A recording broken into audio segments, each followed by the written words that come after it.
so hard. It's so hard to do comedy because you have to do these crazy things or this funny stuff and make it seem like there's nothing to it, you know, and make it seem like it was an accident or something. And plus, Jensen and I have developed, like, of these 68 episodes we've done, or 67 and a half, you know, 60 of them have been dramatic and 7 have been humorous, you know, so we definitely have more experience with the drama. And it's nice to get there. And every now and again, you just need to have like a good, all-out emotional scene. Like I'll come to set and I'll be like, that scene's today. Thank God, I need to cry.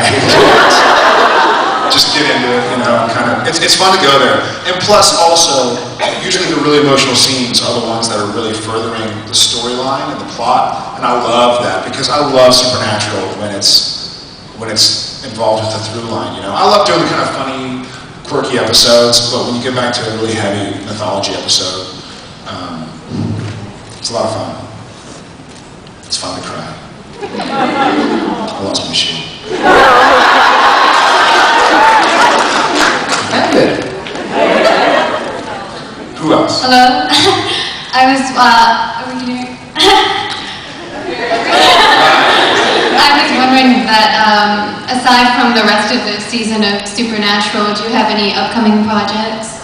I do. I did a movie this summer called Friday the 13th. Yeah, and I think it's going to be really good. I haven't seen any of it yet, but actually I saw a teaser at Comic-Con, and it comes out Friday the 13th, and so that's going to be a kick. It's going to be really kind of crazy because when I did House of Wax when it came out, I had time to go do press. I went to New York and did TRL, and I went to Toronto. But here I'm going to be working, so it's going to be hard to do press and work at the same time. A lot of weekends that are going to be wasted, you know. But it's all right. So I have that, and then, you know, you got to bring you season 4. So that's a huge, huge job. Yeah. And season 4? I actually don't know how it ends. I truly do not. We shot a few options. I think they want to have it open. Yeah. So I'll not let you know when I find out. Are we switching sides, or is the? Hi. I just wanted to know what your dream project was to do. Like, if you could create it, or if it's something that's already out there, like a movie or a TV show. You know what? I would love to do something like Lord of the Rings. A good Hobbit. 6'8" Hobbit. Anyways. Because I don't even have hairy feet. I'm like a Hobbit complex now. Elf is fine. What I love about Lord of the Rings is that it told a story, and plus I love like Star Wars, but I can watch it at any time. And it's one of those movies that even though I'm now an actor and I know like, oh, that was probably miserable to shoot, that probably took months, that was all in the dark, you watch it and you're like, oh, I bet you they just like lived it. I bet you they really got along like that. And to shoot in New Zealand for like 10 months, I wouldn't make it. So, you know, and 3 movies. I don't know. I'd love to do something like that. First of all, thank you for coming back. So my daughter had a chance to meet you. She was at her dad's last time, so thank you. Oh, really? Well, I'm really excited to meet her. So I wanted to know, with the new Angel storyline, if Kripke isn't throwing us a huge curveball, and it's not really an angel, if you were Eric Kripke and had a decision on where you would go with the storyline, what would you like to see happen? Oh, wow. If I was Eric Kripke, you mean concerning the Angels, well, what I love about the Angel, and I truly do not know where it's going, but what I've really, you know, when we did the episode called Angel or Touched or House of Holy, it was called like 8 different things. What's the final, what was it? The episode that was finally called House of the Holy. I have a big problem with it. I was like, you know, I'm sure we have viewers that are religious and that are not religious. And we're going to turn some people off and we're making weird statements. And I really was upset by the script. When we did it, it was maybe the first time in a year and a half that Jensen and I both got on the phone with Kripke and we were like, listen, man, like we kind of have issues with this. Like usually we're pretty easy. We trust them, they trust us. But I had issues with it. And then it turned out to be one of my favorite episodes. And now that we're bringing in the Angels, I love the idea that it's something greater than us that's happening. Like, this has always been a big saga, a big journey. I mean, we opened up the gates of hell, for God's sake. You know what I mean? Like, I love that. I love that we went so intense, and so we took dramatic measures in there. It was just like, what's the most unbelievable thing? Open the gates of hell. Let's do it. You know?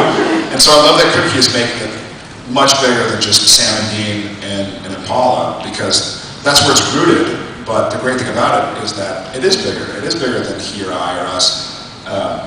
And so I'd like to see the brothers clash in some way, shape, or form. I don't know in what vein, but we know that Sam is doing some things that involve his demon powers, and we know that the angels have said they have work for Jensen to do, Dean to do.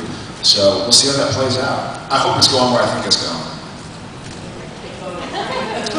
I think it's going to the brothers. Going after it. I just watched Skin the other day, and I was like, that kicks ass.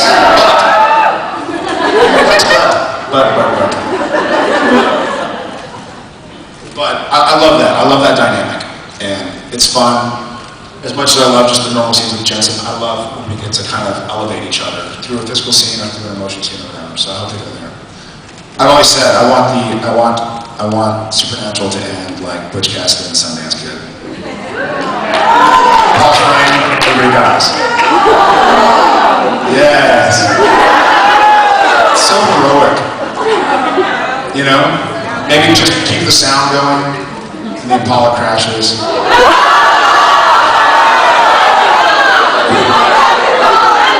Fine, Sam kills Dean. Dean kills Sam.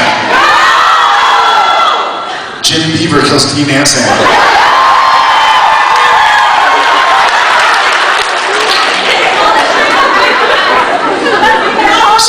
We have to kill Bobby Singer. We'll bring it back. Everybody's died. Nikki, me, Jensen, Jeff, Malik. The car. Who? The car. The car? The car died and came back? Yeah. Let's bring him back. Yeah. Bring him back, baby. It's Supernatural. Where are they fancy? Oh, we tell them. I know that the writers have been searching for a way. It's almost like, remember when they talked about, did you ever read the interviews about Lauren Cohan and her character? It's like they loved her, they loved what she did, but they couldn't figure out what to do with her. And they want so badly to put her in and put them back in, but they were like, we don't know how to do it correctly. The writers, they've even mentioned in a few articles, they're like, we take full responsibility. We just miswrote it, or we just didn't, write her a good enough arc. We didn't have her, important enough story arc. So We can help. keep doing it. I know you're on the internet, so keep giving it a go.